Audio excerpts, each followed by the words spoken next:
All right, so we're going to start and we're going to talk about responsive web design using AngularJS. Now, this is a very small part of responsive web design that I'm going to go over, and this is more about trying to address some of the issues that you have when you're building a responsive site.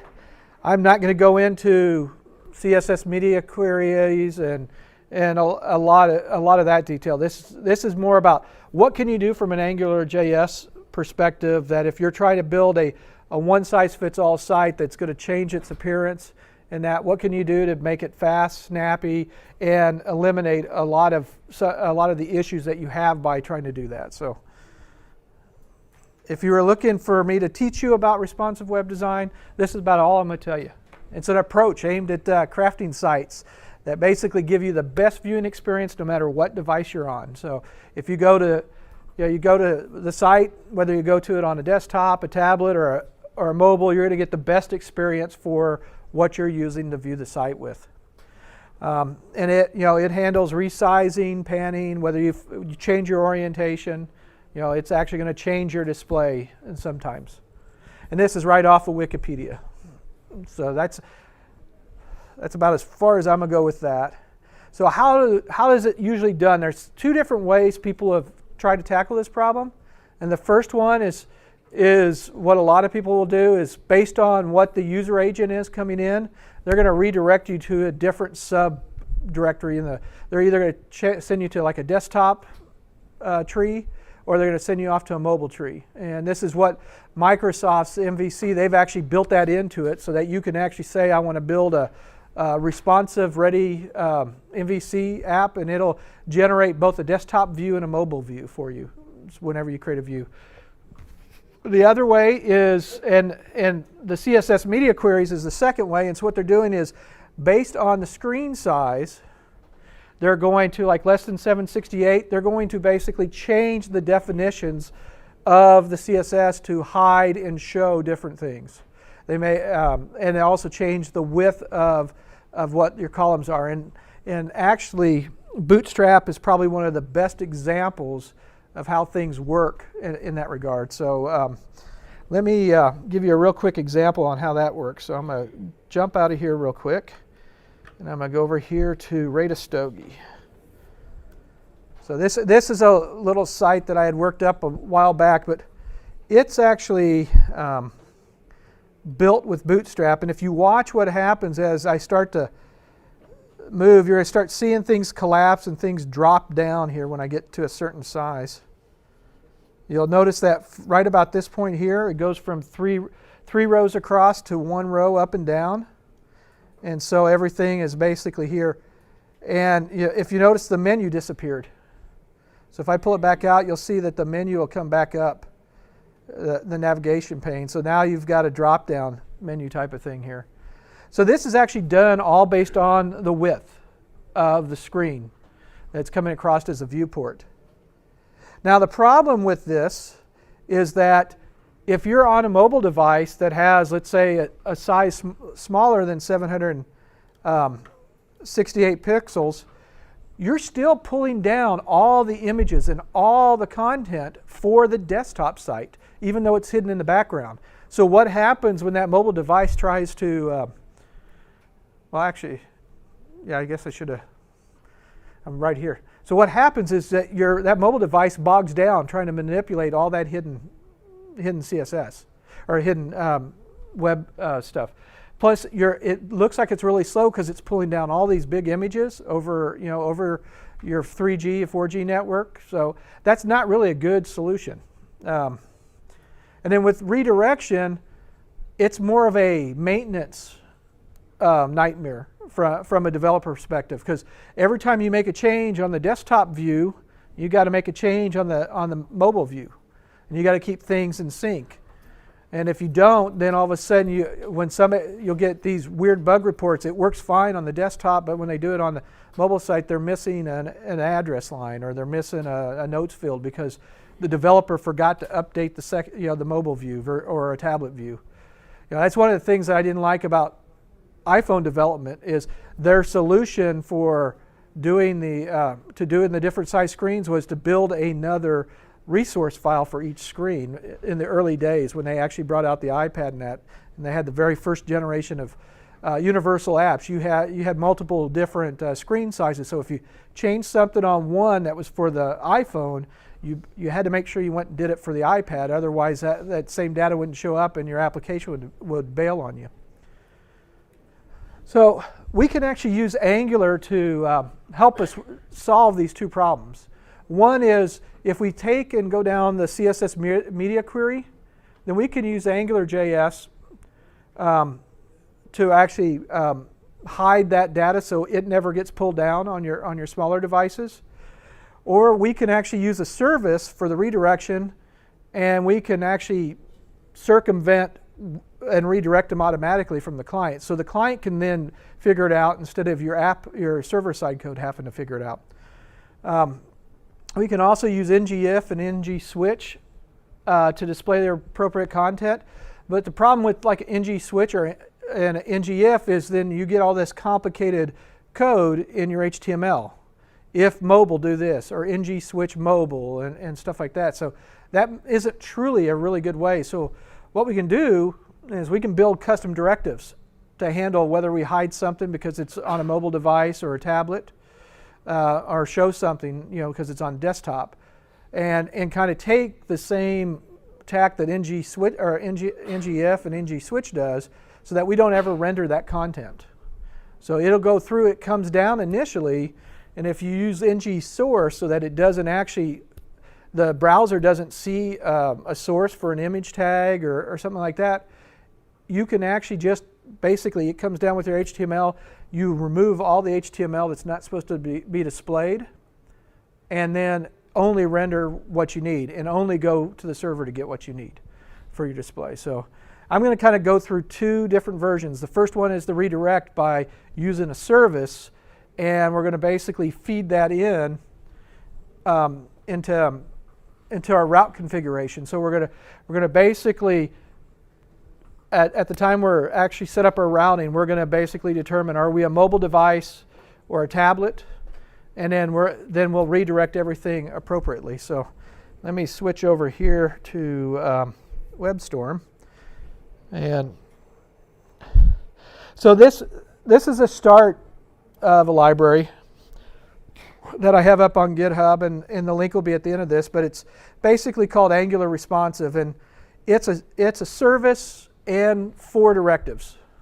And the service basically is all the helper functions, like, am I on a smart device? So in this case here, I look to see if it's a smart device. Is it an Android, an iPhone, a BlackBerry, a Windows Phone? And then that in combination with the screen size, I'm going to come back, this is a mobile device, this is a tablet, or this is a desktop. Now one of the other things I could do is I could also feed in, right now the sizes are hard-coded, but I could provide a block. And I know this is probably hard to see, so let me make it much better for you guys to see here. Let's see here. Oh, come on. You mean a screen resolution range? Yeah, screen resolution range. So hopefully you guys can all see that a little bit better. Or should I make it a little bit smaller?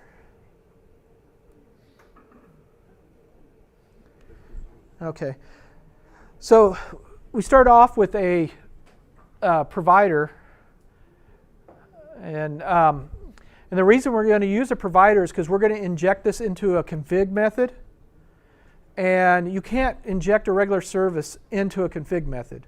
You actually have to use the provider pattern so that it actually will get it, because at the point when the config runs, your services are not going to actually be gelled up yet. They're not all going to be created and instantiated. So you use the provider, which what it does, if you get down here at the bottom, is it actually exposes a method called $get. And so what happens, you say provider.get this, and it then at that point will return back your service. So we're going to use that, and that's the main reason we're doing this, is because we're going to inject this into the config section of where we define our routes. So again, what I was saying here is we have just a couple of very basic methods. Is smart device, and what we're doing is we're getting back the user agent from the browser, And then we're checking to see if it's iPhone, iPod, iPad, Silk, Android, BlackBerry, Opera. And then we're going to return back true or false based on that. And then we're going to then we have a couple other methods here. Is mobile, is tablet, and is desktop. And so the first thing we're going to do is we're going to check, is this a smart device? And then if it is a smart device and the width is less than 768, then we're going to return back true, and that indicates it's a mobile device. If the width's greater than 768 and it's a smart device, then we're going to say it's a tablet. Otherwise, we're going to just say if it's not a smart device, we're going to consider it to be a desktop. We don't care about the width. And so that way we can then use that in our route config to do stuff. Now, and I'll get into the directives a little bit here when we look at the second project, which actually uses the directives to hide things. So let me go over here and I'll pull up, let's see, this is app 2 that we're going to play with. So this is first of all, if you notice I have, maybe I can make this bigger. He's not going to do it. Let me try this. What is it, control, mouse wheel? Yeah, what? No, he's not going to go any bigger. Anyway, I have a desktop folder and a mobile folder. So here's desktop, and it has a partial 1 and partial 2. And let's make this big again too. I should change I hate this. Come on. So really all I'm doing is desktop view 1, and the other one says desktop view 2. And then the mobile one says mobile view 1 and mobile view 2. So all we're going to do is I want to basically pull between two different views. And yeah, come on.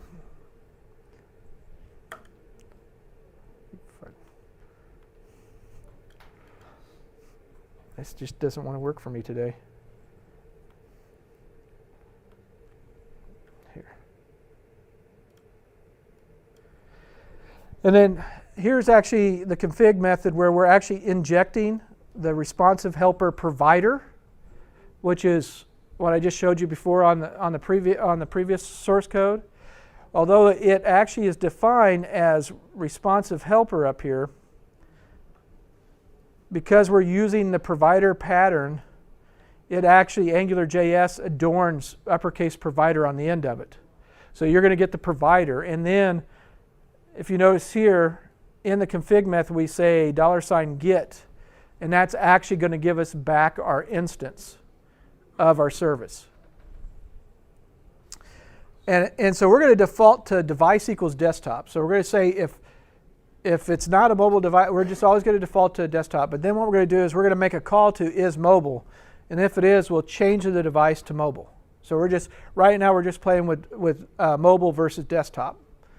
And then the route, what we did is we just changed the template URL to device plus partial. So that's all we're doing on this. So this is a very simple way to say, okay, I'm going to go send this down this route, or I'm going to send it down that route based on the device. So let me go ahead and I'll bring up,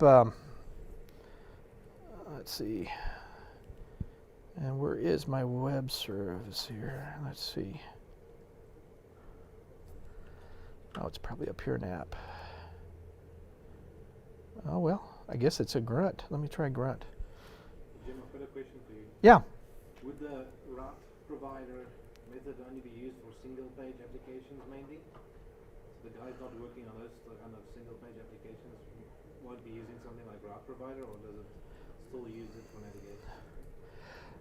Okay.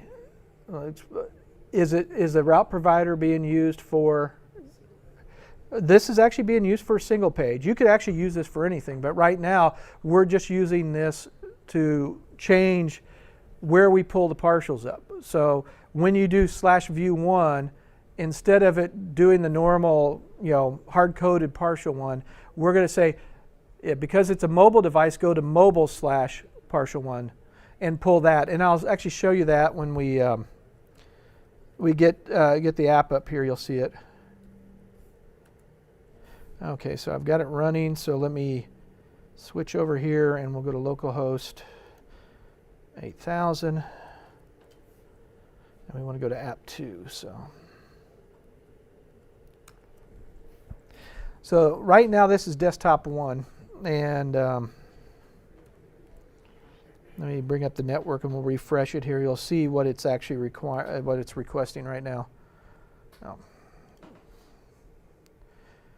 I'm just going to go ahead and, if you notice it, we're going to get our response. We're going to get our helper, and maybe I can actually make this big too. Now, yeah, there we go. He's not going to make it any bigger, but it's going to go through. It wasn't a mobile device, so it skipped over it, and we'll change it. But what I wanted to look at was the network here. If you notice that he actually got the partial 1 off of the desktop is where he went and got it. So now if I go back over here and let's go to sources and we'll bring up this, and I'm going to emulate Samsung Galaxy S4, and if I refresh this, and what we should see when I do this is it's going to pull that view from mobile now, is where it's pulling the view, is the mobile view. So based on that agent string, he's kicking through there and doing that. Now if I go to view 2 here, so if you notice, it doesn't on our app. You're not seeing /desktop/view2 or /desktop/view1. It's just /view1 or view2. So as far as the user sees, and when they set a breakpoint, and you come back to this breakpoint, it's going to, and you come back to that breakpoint on a different thing. They're not going to have to resize their screen or anything, because the client's going to say, "Oh, I'm going here, but it's a mobile device, so I need to mobile/whatever." So this is just a very simple way to kind of handle that.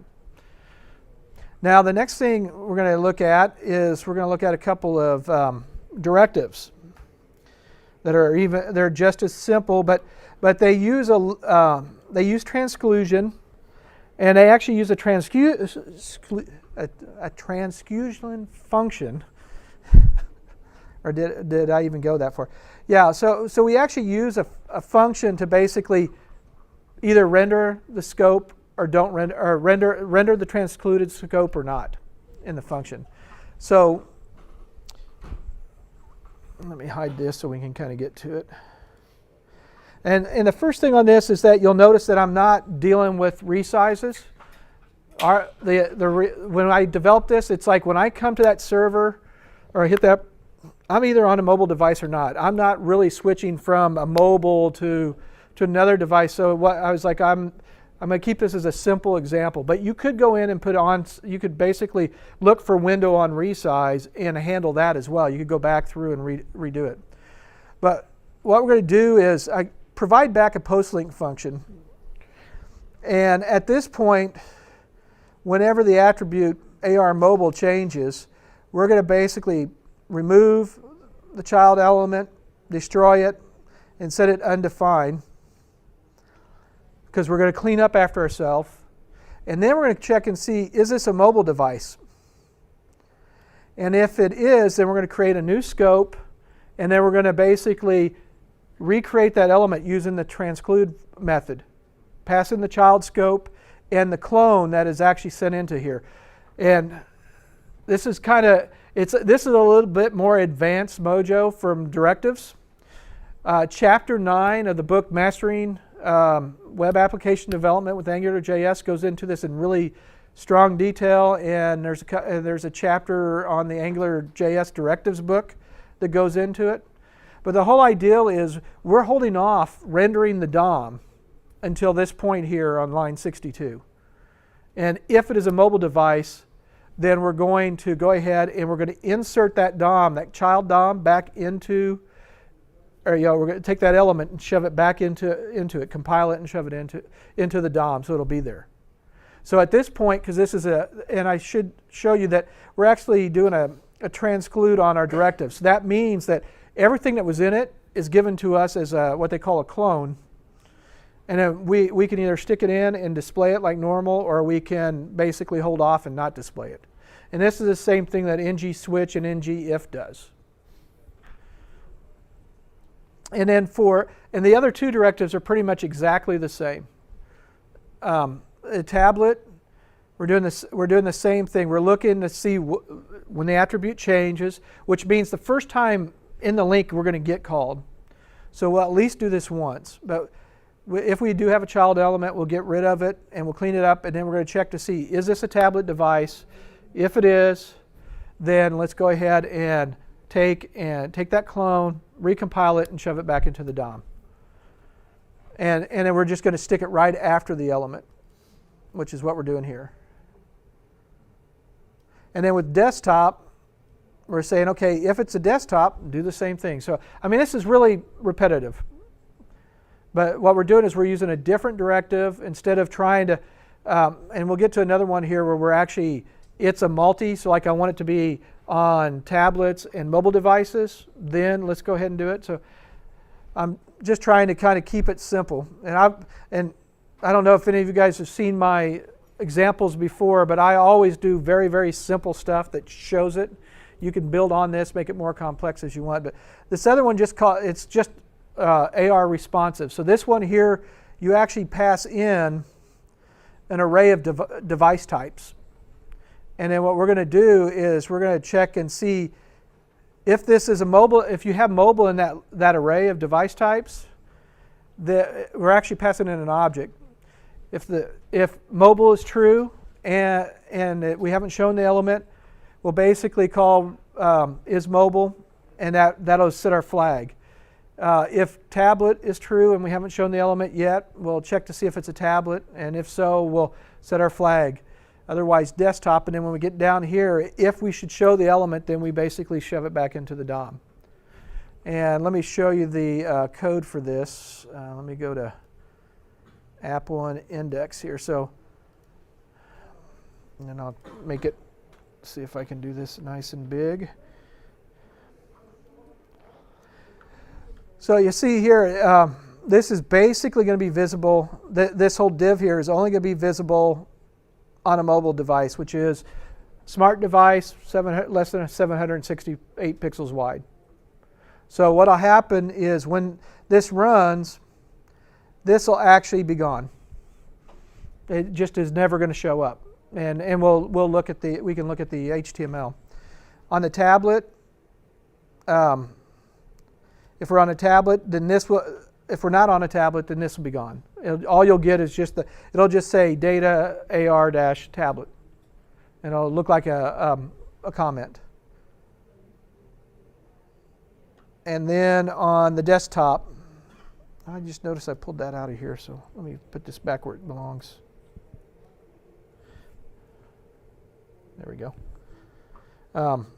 Desktop, and then the last one here is the responsive one, where we're passing in an object to tell it whether we want it displayed on mobile or a tablet device. And in this case, we don't want it displayed on the desktop. So let me go ahead and I'll flip around.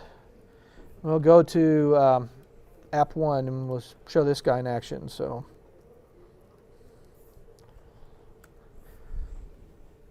we get basically, right now it's a desktop device. So if I go in and I bring this up, and let's go ahead and we'll emulate this and we'll refresh it. Now I get two different things, only shown on mobile device and tablet. So if I actually now change this to, let's put this as a Nexus 10. I'll emulate that, and then we'll refresh it. You'll notice that the other one's now the section that says only shown on, and I'm sorry guys, you can't see this very well. It's, even though we actually have it, oh, well, once I did that, now it goes away. But it's basically playing with it. And if you guys go out on GitHub and pull this down, you can play with it all you want. See, now it's going to go back to desktop devices. But again, so let's also look at the code here. So let me go over here to Elements and get down here where we've actually got this. And now maybe I can make this bigger. No. But if you notice here, like you see the comment down here at the bottom.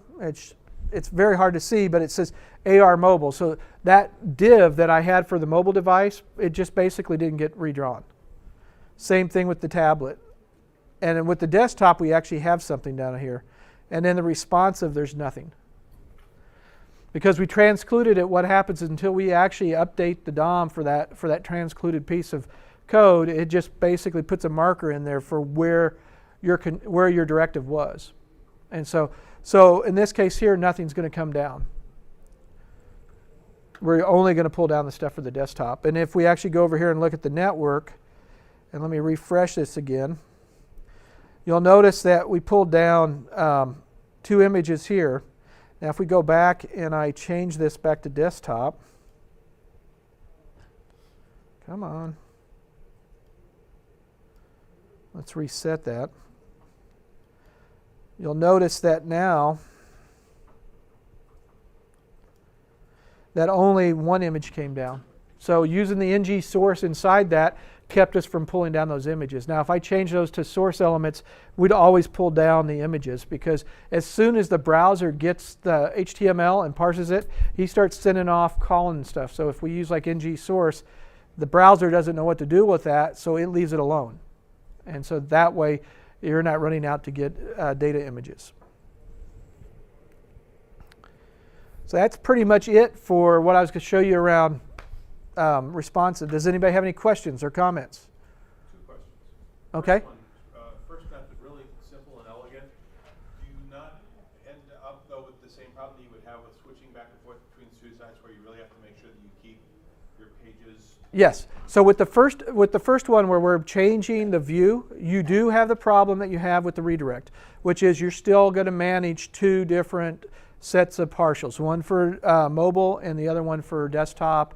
And actually, it's as many sets of partials for that view, as many devices as you want to maintain. Because you may want to do, if you think about if you do an iOS app today, a universal one, not only do you have the 4G, or I mean the 4S image size, but you also have the 5S, the extended one, and then you've got the Retina iPad, the iPad mini sizes. So you end up having to have 7 or 8 different sizes, to make something look as good as possible.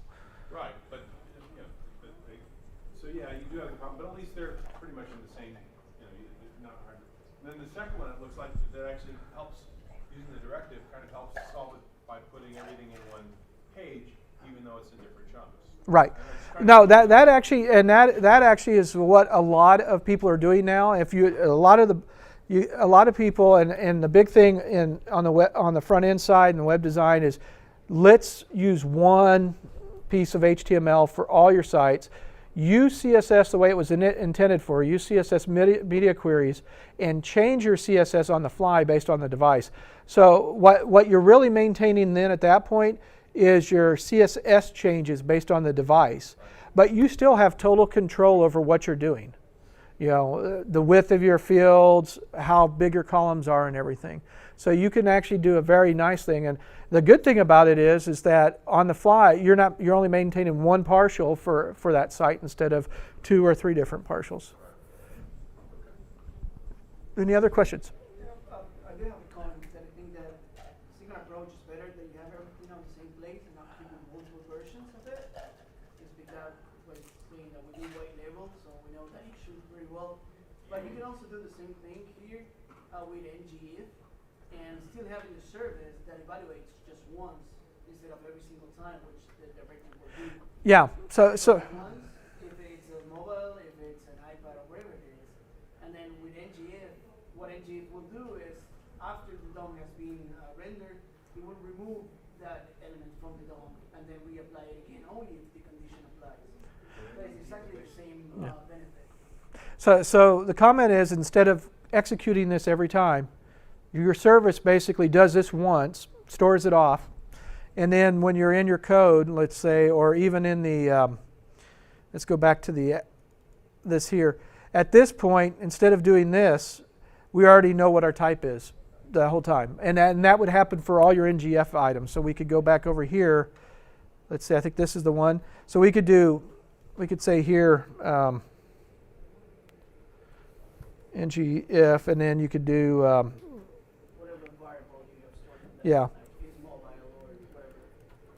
And Work the same. yeah, the reason I didn't do this is because when you get into, so what happens here now is there are all sorts of different combinations, right?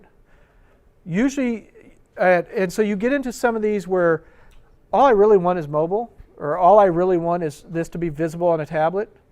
And if I'm doing ngIf this, ngIf that, it just becomes, it clutters up this. You know, I always think it's more elegant if I can create a directive that hides all that logic.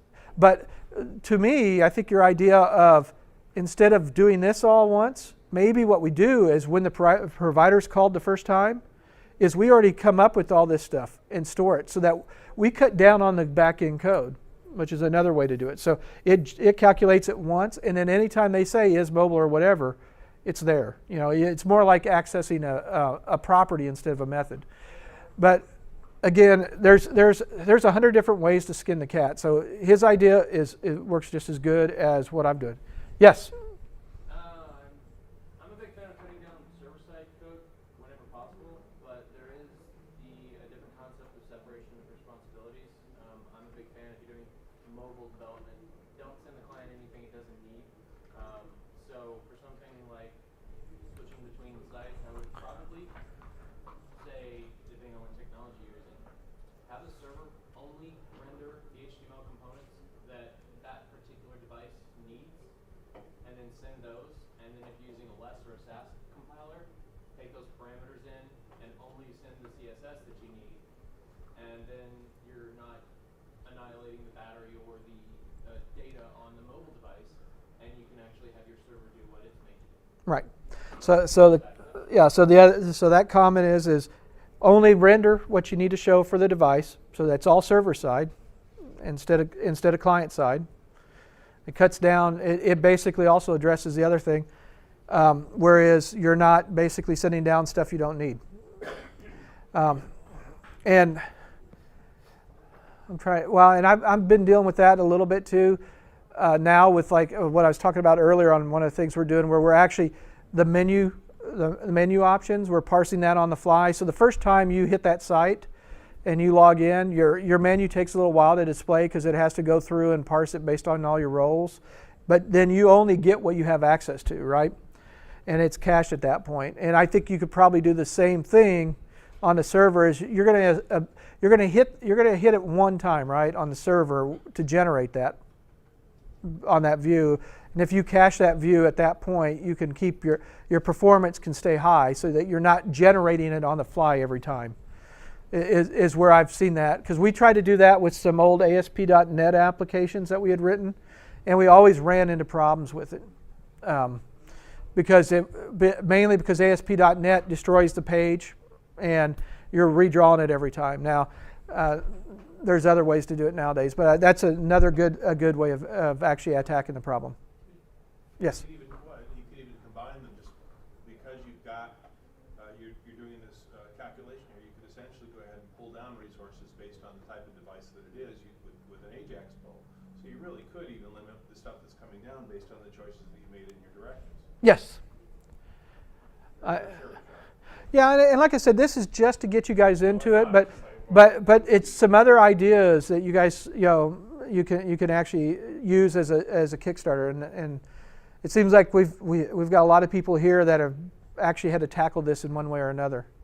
This right here would be really good. I'm just kind of thinking what I might use it for. If you have different versions of the iPad, all the browsers work differently in certain ways.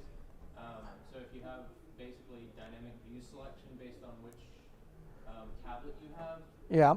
or what their user properties are, that would be really powerful there. Yeah, I know, because we ran into that. How many different flavors of an iPad can they make?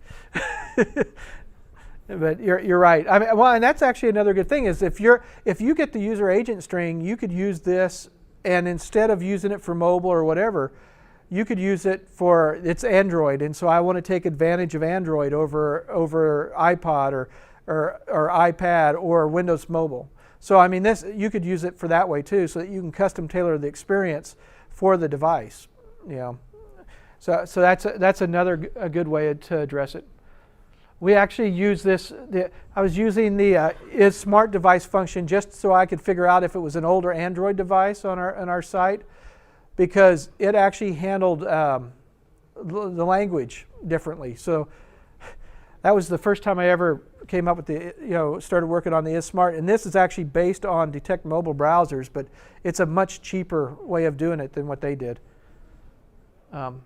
Any other comments? Questions? All right, well, we're going to go ahead and I'm going to stop recording and